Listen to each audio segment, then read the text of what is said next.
శ్రీ కాళిదాస మహాకవి విరచితము మేఘదూతము ఉత్తర మేఘము 43వ శ్లోకము.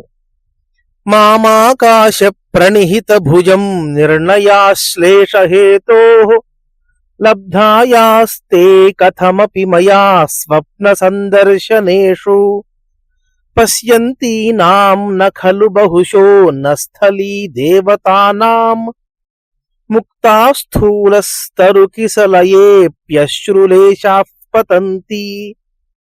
తాత్పర్యము: కలలో ఏదో విధంగా లభించిన నీ బిగి కౌగిలింత కారణంగా శూన్యంలోకి చేతులను చాపిన నన్ను చూచుచున్న వనదేవతల యొక్క ముత్యముల కంటే పెద్దవైన కన్నీటి బొట్లు చిగురుటాకులపై పడకపోవుట లేదు, అనగా పడుచున్నవి అని భావము. వ్యాఖ్య: యక్షుని దీనావస్థకు ప్రకృతి కూడా కరిగిపోతోంది అని చెప్పడము ఈ శ్లోక తాత్పర్యము. ఎలాగోలా అతి కష్టం మీద స్వప్న సాక్షాత్కారం లభించింది.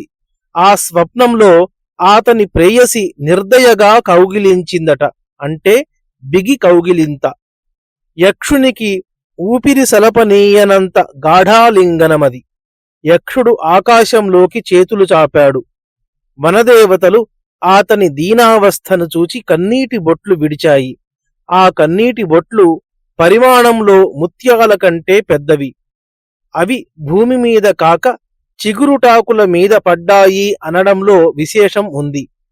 మహనీయుల కన్నీరు భూమిపై పడితే అనర్థం. మల్లినాథ సూరి తన వ్యాఖ్యానంలో దీనికి ఉపోద్బలకంగా మహాత్మ గురుదేవానామశ్రుపాతః క్షితౌ యది దేశభంగో మహాదుఃఖం మరణంచ భవేద్ధ్రువం అన్న ప్రమాణాన్ని ఉటంకించి దీనివలన యక్షుని మరణాభావాన్ని సూచించడం కోసము తరుకిసలయేషు అన్నాడని చెప్పారు. మేఘదూతము ఉత్తర మేఘము 43వ శ్లోకము. స్వస్తి.